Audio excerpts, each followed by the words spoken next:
چاہے وہ ایک فقیر اللہ کی مرضی کے مطابق زندگی گزارے اور اللہ کے دیے ہوئے رزق پر قناعت کرے اور شکر ادا کرے اور جو تکلیفیں ملتی ہیں اس پر صبر کرے تو اس پر کامیابی. اور اگر ایک بادشاہ ہے اس کو جو انعامات ملے ہیں، اس کو جو حکمرانی کا تاج ملا ہے، اسے جو رعایا پر حکمرانی کا اللہ سبحانہ و تعالیٰ نے اختیار دیا ہے، اس پر وہ اللہ کے حکموں کو نافذ کرے، اللہ کے حکموں کے مطابق زندگی گزارے تو وہ کامیاب ہے. تو دنیا اور آخرت کی کامیابی کا معیار جو ہے وہ اصل میں اس ڈائریکٹر کی ہدایات کے مطابق چلنے پر ہے. اب اس آیت مبارکہ میں اللہ سبحانہ و تعالیٰ نے یہ دونوں اسلوب بھی اکٹھے فرمائے اور ایک اور اسلوب بھی ہے. اللہ سبحانہ و تعالیٰ نے 2 جگہ پر قرآن پاک میں ارشاد فرمایا کہ دنیا کی زندگی نہیں ہے مگر دھوکے کا سامان. دھوکا ہے، ناپائیدار ہے، وفادار ہے ہی، فانی ہے. ایک شخص صبح چلا اچھا بولا اور اس نے سوچا میں یہ کروں گا، میں وہ کروں گا، آج میں نے اتنی میٹنگز کرنی ہے، آج میں نے اتنے لوگوں سے ملنا ہے، لیکن راستے میں کہیں ایکسیڈنٹ ہوا اور یہ جا ہو جائے، کہیں کسی کو ہارٹ اٹیک ہوا تو پریشانی، کسی کو برین ہیمریج ہو گیا. یعنی انسان کو اپنی زندگی کا احساس ہی نہیں پتہ، یہ تو دھوکے کا سامان ہے اور انسان اسی کو کل سمجھ کے بیٹھا ہوا. یہ تینوں اسلوب اللہ سبحانہ و تعالیٰ نے اس ایک آیت میں، جو آیت نمبر 20 ہے سورۃ الحدید کی میں نے تلاوت کی، اس میں اللہ سبحانہ و تعالیٰ نے بیان فرمایا. تلاوت کر لیتے ہیں. اعلموا انما الحیات الدنیا لعب، جان لو، یہ ذرا تاکید کا انداز ہے، ذرا دیکھ لو، غور کر لو کہ دنیا کی زندگی تو بس کھیل ہے، ولہو اور تماشا ہے، وزینت اور بناؤ سنگار ہے، وتفاخر بینکم اور آپس میں ایک دوسرے پر فخر کرنا ہے، وتکاثر فی الاموال والاولاد اور ایک دوسرے پر کثرت حاصل کرنا ہے مال اور اولاد. کمثل غیث اعجب الکفار نباتہ، اس بارش کی طرح کہ خوش کر دیا کسان کو جس سے اگنے والی کھیتی نے، ثم یہیج، پھر وہ پک کر تیار ہو جاتی ہے، فتراہ مصفرا، پھر تم دیکھتے ہو اسے کہ وہ زرد پڑ جاتی ہے، ثم یکون حطاما، پھر وہ ہو جاتی ہے چورا. یہاں تک تو ہو گیا انسانی زندگی کا معاملہ، کھیتی کی مثال کا معاملہ، لیکن اگلا معاملہ بڑا نازک. وفی الآخرۃ عذاب شدید، اور آخرت میں سخت عذاب ہے، ومغفرۃ من اللہ ورضوان، اور بخشش ہے اللہ تعالیٰ کی طرف سے اور خوشنودی ہے. وما الحیات الدنیا الا متاع الغرور، اور نہیں ہے دنیا کی زندگی مگر دھوکے کا سامان. اب ذرا غور کیجیے اس آیت پر. اللہ سبحانہ و تعالیٰ نے 5 ادوار کا ذکر کیا انسانی زندگی. 5 ادوار، ایک بچپن ہے، ایک لڑکپن ہے، ایک جوانی ہے، ایک ادھیڑپن ہے اور ایک بڑھاپا ہے. اچھا، اللہ سبحانہ و تعالیٰ نے یہ 5 ادوار ہی بتایا کہ پہلے بچپن آئے گا، پھر لڑکپن آئے گا، پھر جوانی آئے گی، پھر ادھیڑپن اور پھر بڑھاپا آئے گا. یہ ان الفاظ کے ساتھ ذکر کرانی، بلکہ اللہ سبحانہ و تعالیٰ نے یہاں 5 وہ چیزیں بتا دی جو ان ادوار میں انسان کو اللہ کی یاد سے غافل کر دینے والی چیز. وہ جس دور میں انسان ان چیزوں میں لگ کر سب کچھ بھول جاتا ہے. بچہ ہوتا ہے، اللہ سبحانہ و تعالیٰ نے پہلے دور کا تذکرہ کیا، ان الحیات الدنیا لعب، یہ دنیا کی زندگی کھیل ہے. ذرا بچے کی زندگی پر غور کر لیجیے. بچہ کھیل رہا ہوتا ہے تو ہمیں لگتا ہے کہ تندرست ہے، اور اگر وہ کھیلتا رہا ہو اور آرام سے بیٹھ جائے تو ہمیں لگتا ہے وہ بیمار ہے. تو بغیر لذت کے کھیل، اسے ہر وقت ہر چیز میں کھیل نظر آتا ہے، وہ کبھی کھیل میں انگارہ پکڑ لیتا ہے. اگلا جو مرحلہ آتا ہے ولہو اور تماشا، اب اسے کھیل میں لذت آنی شروع ہو جاتی ہے. اب وہ ٹی وی بھی دیکھتا ہے، وہ موبائل بھی پکڑتا ہے، موبائل میں گیم بھی کھیلتا ہے. اب اسے کھیل میں لذت، وہ تماشے کی طرف جانا شروع کرتا ہے. یہ لڑکپن کا ٹائم. اور پھر بزینت، اور وہ زینت کا دور. بچہ جب تھوڑا سا بڑا ہوتا ہے اسے لگتا ہے کہ میرا کپڑے جو ہے وہ فیشن کے مطابق ہونے چاہیے، میرا ہیئر اسٹائل جو ہے وہ فیشن کے مطابق ہونا چاہیے، میرا پہناوا، میرا دکھاوا، یہ سب فیشن کے مطابق. یہ زینت کا وقت، یہ ٹین ایج کا وقت، یہ سٹارٹ ہوتا ہے اور انسان کہتا ہے کہ بس میرے بال صحیح ہونے چاہیے، باقی کچھ ہونا. پھر اگلا دور آتا ہے وہ جب پریکٹیکل لائف انسان اختیار کرتا ہے. وہ پریکٹیکل لائف میں انسان کی یہی چاہت ہوتی ہے میری ڈگری دوسروں سے اچھی ہو، میرا گھر دوسروں سے اچھا ہو، فخر ایک دوسرے، میری گاڑی اچھی ہو، میرا فون اچھا ہو. اور بتایا جاتا ہے کہ میرے پاس تو یہ فون ہے، تمہارے پاس یہ فون ہے، میرے پاس تو تم سے اچھا فون ہے میرے پاس. اور اسی کی تگودو بھی ہوتی ہے، اسی کی تگودو ہوتی ہے. اگر اس کے پاس ایک گاڑی ہے تو میرے پاس ایک گاڑی ہونی چاہیے، اس کے پاس 2 ہے تو میرے پاس 2 ہونی چاہیے. یہ فخر کا دور چلتا ہے آپس میں، یہ ادھیڑ پن تک چلتا ہے. پھر آگے انسان کا معاملہ یہ شروع ہو جاتا ہے کہ وہ کہتا ہے کہ بس اب مونچھ چاہے میری کٹ جائے، اب چاہے میرے سر کے بال آ رہے لیکن مال آنا چاہیے. اور پھر وہ وقت بھی آتا ہے کہ انسان کہتا ہے کہ بھئی مونچھ جاتی ہے جائے لیکن مال آئے اور اولاد بڑھے. وہ انسان کے بڑھاپے کا مال کی کثرت ہو جائے، اولاد کی کثرت ہو جائے. دادا جو ہے وہ پودوں کو دیکھ کر خوش ہوتا ہے، اپنی وہ جلدیت جو ہے وہ بڑھ رہی ہوتی ہے اس کو دیکھ کر خوش ہوتا ہے، اپنے کنبے کو دیکھ کر خوش ہوتا ہے. یہ 5 ادوار ہیں اللہ سبحانہ وتعالیٰ نے گنوائے ہیں جن میں انسان ان چیزوں میں پڑھ کر اللہ کی یاد سے غافل ہو جائے. یہ اصل میں آج ہمیں بتانے کی سمجھنے کی ضرورت ہے. اللہ سبحانہ وتعالیٰ ہمیں بتا رہے ہیں کہ بھئی یہ چیزیں ہیں جو تمہیں غافل کرتے ہیں. آج ہم ذرا غور کر لیں ہم کس کیفیت میں. اگر کوئی ہم میں سے ٹین بیٹھا ہے تو ظاہر سی بات ہے وہ زینت کے دور میں ہے, اور اگر کوئی ڈیڑھ بل کی عمر میں ہے تو ظاہر سی بات ہے وہ فخر کرنے والی ذرا عمر میں ہے, اس دور میں ہے. اور اگر وہ اس سے آگے چلا گیا, بڑھاپے میں آ گیا, تو ذرا غور کر لیں کہ وہ کسی عمر میں ہے کہ جہاں مال و اولاد کثرت ہی انسان کا مقصود و مطلوب بن جاتا ہے. لیکن اصل میں ہونا کیا چاہیے, اس کے پیرل ہماری توجہ کس طرف ہونی چاہیے. ہماری توجہ تو ہونی چاہیے اللہ سبحانہ وتعالیٰ کی طرف. جو ابتدا میں بات ہوئی تھی نا روح کے تقاضے, وہ روح جو ہے وہ ہمارا اصل وجود ہے. ہمیں جسم کی فکر ہے, جسم کے پہناوے کی فکر ہے, جسم کی بیماریوں کی فکر ہے, جسم کے بڑھوتری کی فکر ہے. ہمیں روح کے تقاضوں کا پتہ ہی نہیں. وہ جو ہمارا اصل تشخص ہے اس کی طرف ہماری توجہ ہی نہیں, اس کی غذا کا اہتمام ہی نہیں. ہم نہ کھائیں کھانا تو ہمارا جسم کمزور ہو جاتا ہے. اگر ہم نیکیاں نہیں کریں گے, گناہوں سے نہیں بچیں گے, کیا ہماری روح کمزور نہیں؟ کیا اس کے وجود کو برقرار رکھنا کیا ہے ہمارا مقصود نہیں؟ اللہ سبحانہ و تعالیٰ ارشاد فرماتے ہیں قد افلح من تزکا قد افلح من زکاہا. وہ کامیاب ہو گیا, وہ مراد پا گیا, وہ اپنا جو ہے وہ حاصل کر گیا جو اس کا مطلوب تھا, وہ جس نے اپنے نفس کا تزکیہ کر لیا. نفس کے تزکیے سے کیا مراد ہے؟ اس روح کو اتنا پاک رکھا, اس روح کو اتنا بڑھایا چڑھایا کہ اس کی اللہ سے ملاقات کے وقت یہ بالکل پاک صاف ہے, یہ بالکل جو ہے وہ ویسی تھی جیسے آئی تھی. اس کو ایز اٹ از صاف ستھری اللہ کے پاس لے کر چلا گیا تو وہ کامیاب ہو گیا. اس روح کو کھلایا پلایا, اس کے کانٹ چھانٹ کی جیسے مالی کرتا ہے, وہ دیکھتا ہے کہ ایک پودا جو ہے اس سے بڑھنا ہے اور باقی اس کے آس پاس جو ہے وہ جھاڑیاں اگ رہی ہیں, وہ کیا کرتا ہے کانٹ چھانٹ, وہ جھاڑیوں کو کاٹتا رہتا ہے. جو خود رو پودے ہیں اس کو کاٹتا رہتا ہے اور اصل پودے کو پروان چڑھانے کی کوشش کرتا ہے, اس کو پانی پلاتا ہے. ہماری اصل چڑھاوا جو ہے وہ تو روح کا چڑھاوا ہونا چاہیے, اس کی طرف پروان ہونی چاہیے. تو لہذا اس کے جو رکاوٹ میں جو 4 چیزیں جو تذکرہ کی گئی ہیں, وہ زینت ہے, وہ تفاخر ہے, وہ تکاثر ہے, اس کی کاٹ چھانٹ کرنا یہ ہمارا مقصود ہے, یہی یہاں پر مطلوب ہے. اب ذرا ایک اور بھی طرف سے سوچ لیجیے, کبھی کبھی انسان کو ایسا بھی ہوتا ہے کہ وہ جو ایک وقت میں اس کی خواہش ہوتی ہے وہ اگلے دور میں آ کے اسے اپنی خواہش پر شرمندگی ہو رہی ہوتی ہے. انسان آج جو ہے وہ اپنے بالوں کو بار بار سنوارتا ہے, ویلا اسٹریٹ لگواتا ہے, اس طرح طرح کے کام کرتا ہے. جب وہ بڑھاپے میں جاتا ہے تو اسے اچھا میں بالوں پہ اتنے بھی پیسے لگاتا, اتنا بھی میں اپنا فضول خرچی کرتا. جوانی میں ایک موبائل لے کر دوسرا موبائل, دوسرے موبائل لے کر تیسرا موبائل. جب وہ اپنی اس عمر کو پہنچتا ہے جب پریکٹیکل لائف کہتا ہے میں نے ایسے بھی پیسے ضائع کیے, میں نے ایک ماڈل کے پیچھے بھی پیسے ضائع کیے. وہ اپنی اس خواہش پر جو کہ پرانے دور کی ہوتی ہے افسوس کر رہا ہوتا ہے. اب جب ہم دنیا کی زندگی گزار رہے ہیں اور ایک اور دور جو طویل دور ہے, جو اصل دور ہے وہ آنے والا ہے, کہیں ایسا نہ ہو کہ اس دور میں جا کے ہمیں اپنی ان خواہشات پر شرمندگی اٹھانی پڑے. ایک واقعہ ہے مولانا اکبر علی الہ آبادی کا, وہ ویسے تو شاعر ہے لیکن اللہ والے سے. ان کا بیٹا تھا ایک چھوٹا, اس نے کسی وقت میں اپنے بچپن کے کسی دور میں خواہش کی کہ مجھے ایسی گیم چاہیے جس کے اوپر گھوڑا بنا, مجھے ایسی خواہش ہے. اس نے اپنے ابا سے مانگا مجھے ایسی گیم لا دیں جس کے اوپر گھوڑا بنا. ابا نے بہت تلاش کی, خیر نہیں ہوئی. وہ بچہ جوان ہو گیا, پڑھنے لکھنے کے لیے فورن چلا گیا, وہاں سے پڑھ لکھ کر واپس آیا. جب وہاں تھا تو اس وقت اکبر الہ آبادی صاحب کو وہ گیم میسر آئی, وہ گیم ملی جس کے اوپر گھوڑا بنا. اب جب وہ بچہ واپس آیا تو انہوں نے ایک بہت بڑی دعوت کا اہتمام کیا, اعلان کیا, رشتہ داروں کو بلایا, میرا بچہ بھی واپس آ رہا اور اس دعوت میں اپنے بچے کو اس کی من پسند چیز دوں گا. اب وہ بچہ جب واپس آیا اور اس کو اس دعوت میں وہ گیم پکڑا دی, تو یہ تیری وہ گیم ہے جو تم نے بہت بچپن میں چاہی تھی, یہ تیری من پسند چیز تھی جو تمہیں آج میں نے دے دی. اس بچے کو وہ گیم وصول کرتے ہوئے, بال وصول کرتے ہوئے بڑی شرمندگی. کیوں شرمندگی؟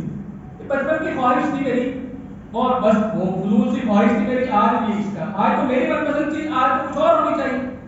تو انہوں نے کہا بیٹا کسی طرح جب تم اللہ کے پاس چلے جاؤ ایسا نہ ہو کہ تمہیں اپنی دنیا کی زندگی کی خواہشات پر جو ہے وہ شرمندگی کا سامنا کرنا, ایسا نہ ہو تمہیں تکلیف ہو, تمہیں شرمندگی ہو کہ ہم نے وقت اپنا ایسی کاموں میں گزار دیا, اس دنیا کی زندگی میں گزار دی جس کی ناپائیداری ہمارے سامنے تھی, ناواقفی, اس کی بے وفائی ہمارے سامنے تھی, اس کا فانی پن ہمارے سامنے تھا, اور ہم نے اسی کے لیے, اسی دنیا کے لیے اپنا تن من دھن لگایا.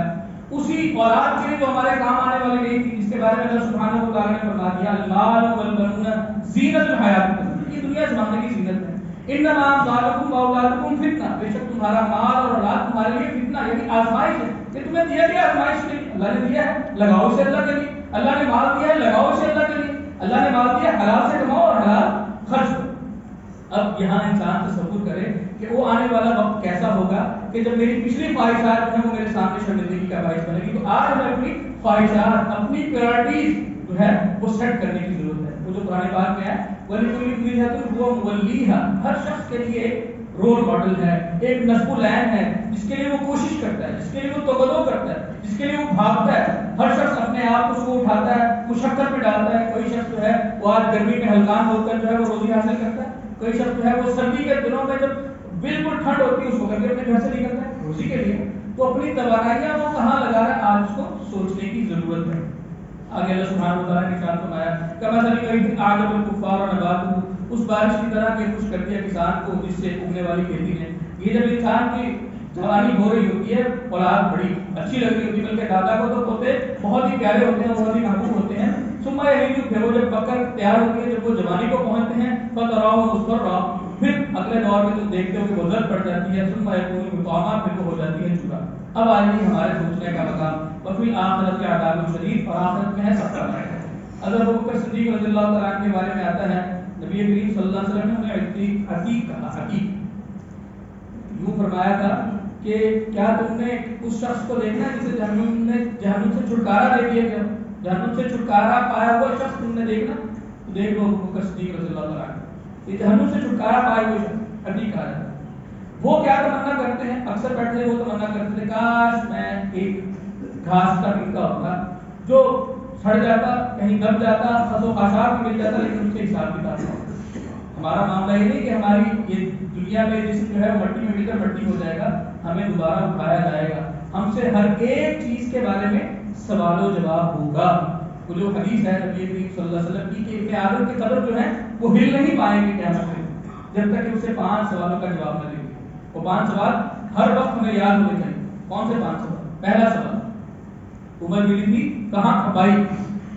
مال اور رات کی ٹینشن میں، بے ایمانی کی فکروں میں گزار دی، سود کمانے لٹانے میں گزار دی، دنیا ہی کے جھمیلوں میں گزار دی، عمر کہاں کھپائی؟ اور پھر خاص طور پر جوانی میں وہ الزام کہاں لگا؟ دوسرا سوال، جوانی کہاں کھپائی؟ تیسرا سوال، مال کہاں سے کمایا؟ سوال پوچھا جائے گا۔ اور پھر یہی نہیں پوچھا جائے گا کہاں سے کمایا، حلال کما لیا، اللہ تعالیٰ اٹھایا، کہاں خرچ کیا؟ 4 سوال ہو۔ عمر کہاں کھپائی، جوانی کہاں کھپائی، مال کہاں سے کمایا، مال کہاں خرچ کیا، اور سب سے اہم بات آج جو ہمارے کے حاضر نے سیکھ لیا، علم جتنا حاصل ہوا تھا اس پر عمل کتنا کیا۔ یہ 5 سوال، قیامت کا پیپر آؤٹ۔ نبی کریم صلی اللہ علیہ وسلم ہمیں وہ سوال بتا کر چلے جا چکے کہ جن سوالوں کے بارے میں پوچھا جائے گا۔ آج سوال ہمارے سامنے ہیں، ہمیں توجہ کی ضرورت ہے۔ آج ہم یہ بیٹھے ہیں سیکھنے سکھانے کے لیے، ہفتے میں 7 دن کے بعد ہم آتے ہیں، ہم اپنا بھولا ہوا سبق جو ہے وہ یاد کر رہے ہیں۔ آگے فرمایا ومغفرۃ من اللہ ورضوان، اور پھر بخشش بھی ہے اللہ کی طرف سے اور خوشنودی بھی، جو اللہ کے ان یعنی بیان کرتا نبی کریم صلی اللہ علیہ وسلم کے سوالوں کے جواب اچھی طرح تیار کر کے جائے گا، جواب دینے کے قابل ہوگا، ظاہر سی بات ہے اس کے لیے مغفرت ہے اور پھر اللہ کی طرف سے خوشنودی بھی ہے۔ اور جو نہیں جواب دے پائے، جس نے اپنی جوانی کہیں اور لگا دی ہوگی، عمر کہیں اور لگا دی ہوگی، ٹھیک ہے، اور مال حرام سے کمایا ہوگا یا مال کہیں حرام کام میں خرچ کیا ہوگا، بہتر تصرفات جہاں لگے خرچ کرنے کا کہا وہاں خرچ کیا ہوگا، اور علم کو ہوگا لیکن عمل نہ کیا ہوگا، تو اس کے لیے تو ناکامی ہے اور اس کے لیے تو تباہی عذاب شدید ہے۔ اور آخری بات، ومل حیات الدنیا الا متاع الغرور، اور نہیں ہے دنیا کی زندگی مگر دھوکے کا سامان۔ ایک واقعہ بیان کر کے بات ختم کرتا ہوں۔ سکندر جب آیا تھا نا اس علاقے میں، وہ آخری وقت کسی بادشاہ کے پاس پہنچا تو اس نے شکست دے دی اسے۔ اچھا جب اس نے اسے شکست دے دی، اب بادشاہ نے اس کے لیے اہتمام کیا کس چیز کا کہ بھئی آؤ تمہیں دعوت دیتے ہیں، تو سب کے لیے جو ہے وہ ایک بھرپور دعوت کا انتظام کیا اس کے جو ہے وہ سارے فوجیوں کے لیے۔ جب ان سب کو بلایا تو سب کو تو اس نے کھانا پیش کیا، اور سکندر کے سامنے اس نے رکھے ہیرے جواہرات۔ اس نے کہا بھئی سب کو کھانا دے رہے ہو، مجھے کھانا دو۔ کہتا تمہیں یہ کھانا تمہارے اپنے ملک میں نہیں ملتا تھا، نہیں کھانا تو وہاں بھی ملتا تھا، تم تو آئے ہو یہاں پر ہیرے جواہرات کے لیے، کھانا تو تمہیں وہاں بھی ملتا تھا۔ ان ہیرے جواہرات کے لیے تم نے کتنی بیوہ بنائی، کتنے بچوں کو یتیم کیا، کتنے لوگوں کی تم نے جان دی، کس کے لیے؟ مال و دولت کے لیے۔ وہ یہ تو صرف ہو گیا تمہارے ہاتھ میں کچھ بھی نہیں ہے، وہ جب سکندر گیا تو اس کے ہاتھ تو خالی ہے۔ تو لہٰذا انسان کو سوچنا چاہیے جس چیز کے پیچھے وہ بھاگ رہا ہے اس کے کام آنے والی نہیں ہے۔ کام آنے والی کیا چیز ہے؟ والباقیات الصالحات، وہ نیک اعمال جو ہمارے کام آئیں گے۔ اب ایک اور پہلو بھی ہے کہ انسان کیا دنیا ترک کر دے، دنیا چھوڑ دے، یہ مطلوب ہے؟ نہیں، ترک دنیا تو اسلام میں ہے ہی، مہربانی تو اسلام میں ہے ہی۔ دنیا میں رہتے ہوئے دنیا کی خواہشات دل میں ہوں گی، لیکن ان خواہشات کو اللہ کی فرما برداری کے تابع رکھنا یہ مطلوب ہے۔ وہ جو مثال دی جاتی ہے کہ پانی جب تک کشتی کے نیچے رہتا ہے تو زندگی ہے، کشتی بھی چلتی رہتی ہے اور پانی زندگی بھی دیتا ہے۔ وہی پانی جب کشتی کے اندر آ جاتا ہے کشتی کو بھی ڈبو دیتا ہے اور زندگی بھی ختم ہو جاتی ہے۔ دنیا کی مثال پانی کی سی ہے اور ہماری مثال کشتی کی سی ہے۔ ہم دنیا میں رہیں، دنیا میں استعمال کریں اس دنیا کو، دنیا سے فائدہ اٹھائیں، متاع ہے ہمارے لیے، برتنے کا سامان ہے، لیکن وہ دنیا ہمارے دل میں گھر نہیں کرنی چاہیے۔ وہ دنیا مطلوب نہ ہو، وہ دنیا مقصود نہ ہو، وہ دنیا محبوب نہ ہو جائے۔ محبوب اللہ سبحانہ وتعالیٰ کی ذات کو جو کہا جاتا ہے لا محبوب الا اللہ، لا مقصود الا اللہ، لا مطلوب الا اللہ، محبوب مطلوب مقصود سب اللہ سبحانہ وتعالیٰ ہونا چاہیے۔ ہاں دنیا میں رہتے ہوئے دنیا قیمتی ہے، اسی دنیا سے ہم نے آخرت کمانی، یہی دنیا ہماری کمائی کا باعث ہے، یہی دنیا ہمیں آخرت میں حساب کتاب میں ہمارے لیے آسانی بنائے گی اور یہی دنیا ہمیں برباد بھی کرنے کی۔ یہ دنیا قیمتی، اس تھوڑے سے لمحے کو، اس تھوڑی سی دنیا کو ہمیں استعمال کرنا ہے۔ اللہ تعالیٰ سے دعا ہے اللہ تعالیٰ ہمیں اس دنیا کی حقیقت کو سمجھنے اور پھر اپنی اس روح کی حقیقت کو سمجھنے کی اللہ ہمیں توفیق عطا فرمائے۔ جو روح کے تقاضے ہیں، جو دنیا کی حقیقت ہے وہ سامنے رکھتے ہوئے اللہ تعالیٰ سے دعا لگانے کی، اللہ کو مطلوب بنانے کی، اللہ کو محبوب بنانے کی، اللہ ہی کو مقصود بنانے کے اللہ ہمیں توفیق عطا فرمائے۔ بارک اللہ لنا و لکم فی القرآن العظیم ونفعنا وإياکم بالآیات